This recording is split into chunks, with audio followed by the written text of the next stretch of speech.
شغنوا بكيف وخشي ورا درباس كرن كسين دوان كيليان دلما تماشا دكه هر وهاجي كوداري دكه دوباره امبارنا بخلك كينوش برنامج يانا دايكي دبي خلك ما يهاني در تايبت انت دا بوله ميواني غوندي تلدي شخم هاتن قال دايكا خاجي دايكا مجيد نوا كارو خبات خدبو همشي حاضرين خو وشعيروك جدي كرن شخو درباري ودا كان بهتر جيانا وناس بكن بمرابن تاكو بهفرجي امسلاف بكن همشي جيانا ويجي ناس وناس بكن دما تخش بيادي يا أهلا وسهلا. جاي روشة تشيه الحمد لله. روشة باشا. باشا الحمد لله. بله يادي كاست ناس بكم نافي تات كشاكية. نظام نافي مش كلية حجادي. سرشاغا يادي شكلية. وش ميلانو. أباديني من. سرشاغا. شقرين. اندراد. عمود ديوان. نزل ديوان. بله يادي نهام هاتن بدرا هاني تكارو خباتك دكر شدنا بستي تذهبوا. هوايا شعير أبو. ما شعيرة برين وقتها شعيراي وقتها بربوري وقتها موليجي ام بحجاني الرش بكولنز بوزدستاني مناقل شيدكين حمرات شيدكين بقول كلينين وافكاري في شاغي ويوي اري والله يعني بس خوجي دخلنا بفكاري هاني ده اري لا والله ما متي ازدخمنا وقالك من كاتب ازدشي قدم عالي اري والله بله يعني نهاج مر بحساس جانا خبر جانا تبقشتي چا در باز بو استستك جانا تي بريت فاز جانا مني بريت زحمتي در بله تشتق زحمتي در باز ناب زحمتي ما حفظة روكاني حد حفظة روكي مت بالكونات البريد مفدكر وشيري عمله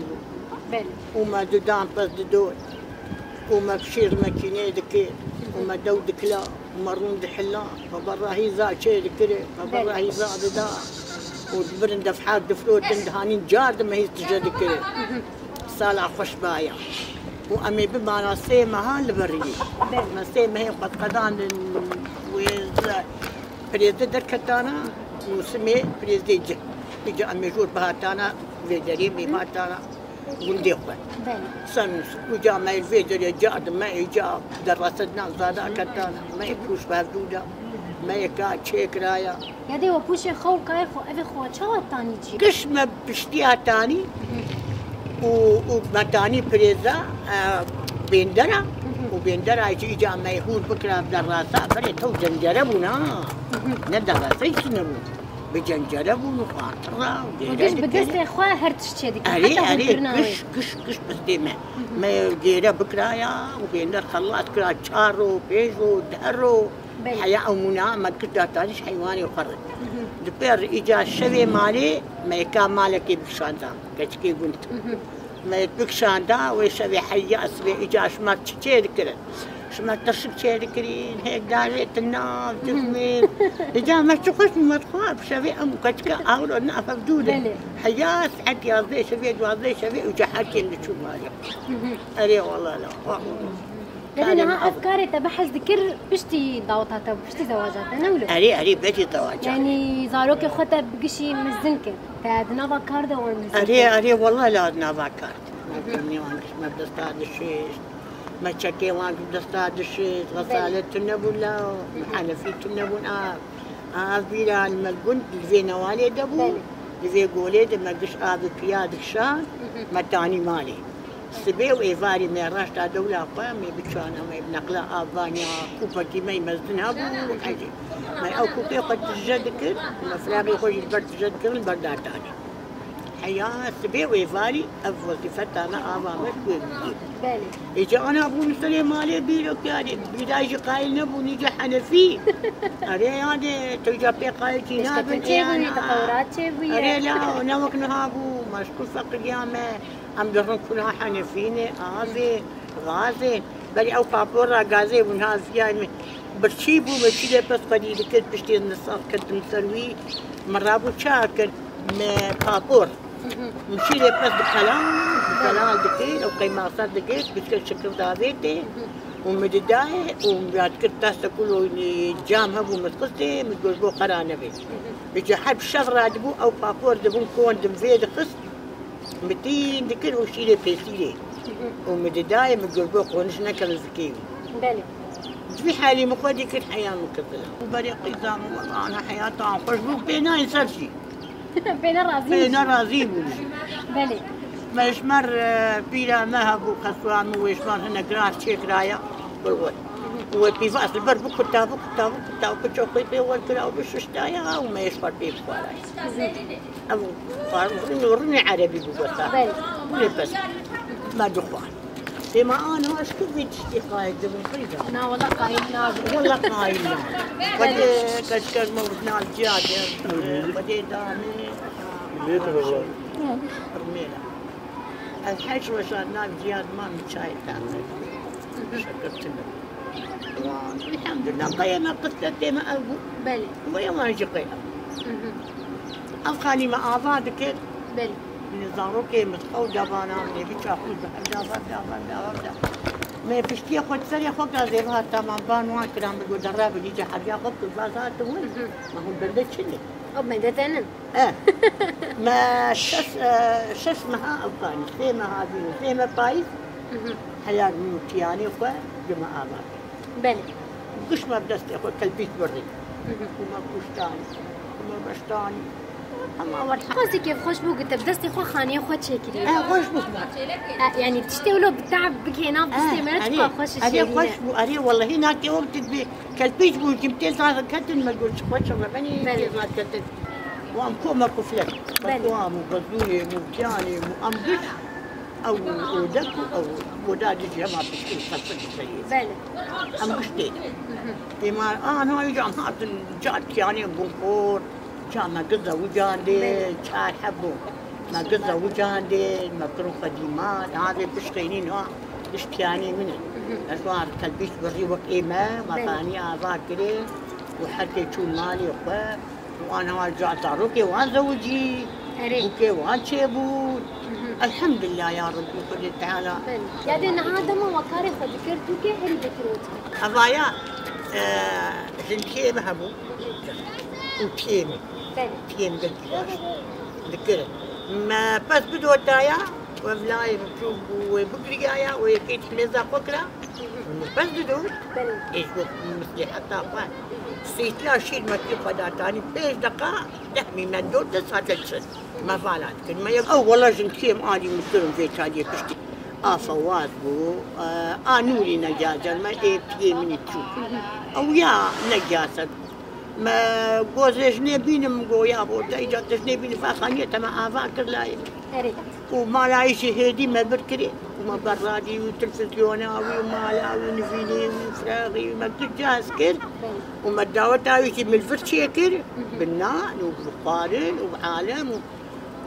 وبشتي دعوت فرقي تشوف هدي مرة بوكاي كر سيارة وما بالمالاي بلي أريوا يا ده ساعتها خوش بتشتغلوا راستيجي برخوشة قبتي مال بعض قد تستيها بقدر أري والله وكارك بتشوف بمزنا أري والله لا دقرت يعني تمو دايم جد بيجن بدستك مراني كارشبكا نعم أري خبرات اتخاني بشي قرق دستي دستي أري والله دت يوم الجمابون فرحان وفواز بو بلي وأفحد ويدجي عسكر بو إسماعيل وبيت عسكر قديمة دبري من وان مدبرين من جبرة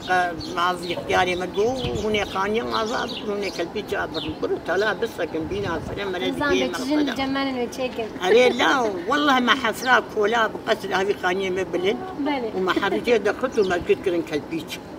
وما بري جا بشتي ويق كلبيش هاتم برين شي كان جا كيف فايدات يجي أوجد هات آلي من البردار قالب السكني إذا بلا طبعا من جيب قلت أني زيك نم أري تجمرت قلت نكار تشيك أري أنا خفض علي أنا تقعد مركز أيوه بوني خانية عواك ودخل برا بينا التفريع ودي مزنه الحمد لله يا رب وجابوا صالة التيم جوزي بزوجي من جو بريم تيجي بزوجي ما خاني تبحيات بزوجي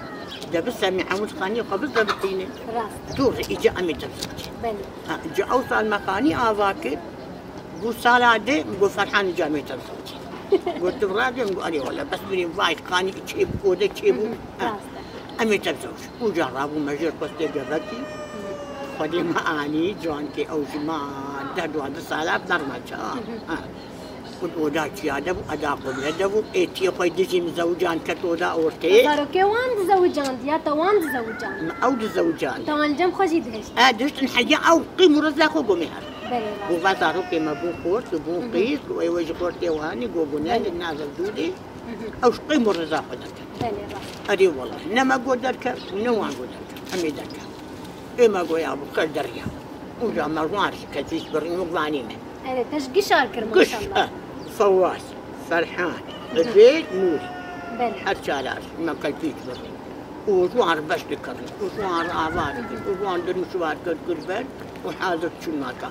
بلى أري والله يا نهار تشكي دم بيجم أكيد تنورات تجي هابونا ولا تبدأ مت تنور شيدك بلى مت تنور دستي شيدك ما تكر حاجتي والله أنت نوران هي ومت تفر شيدك ومشي لي قصر قربك مرة شيفا قصر شيدك مناني قصر لي دخل ما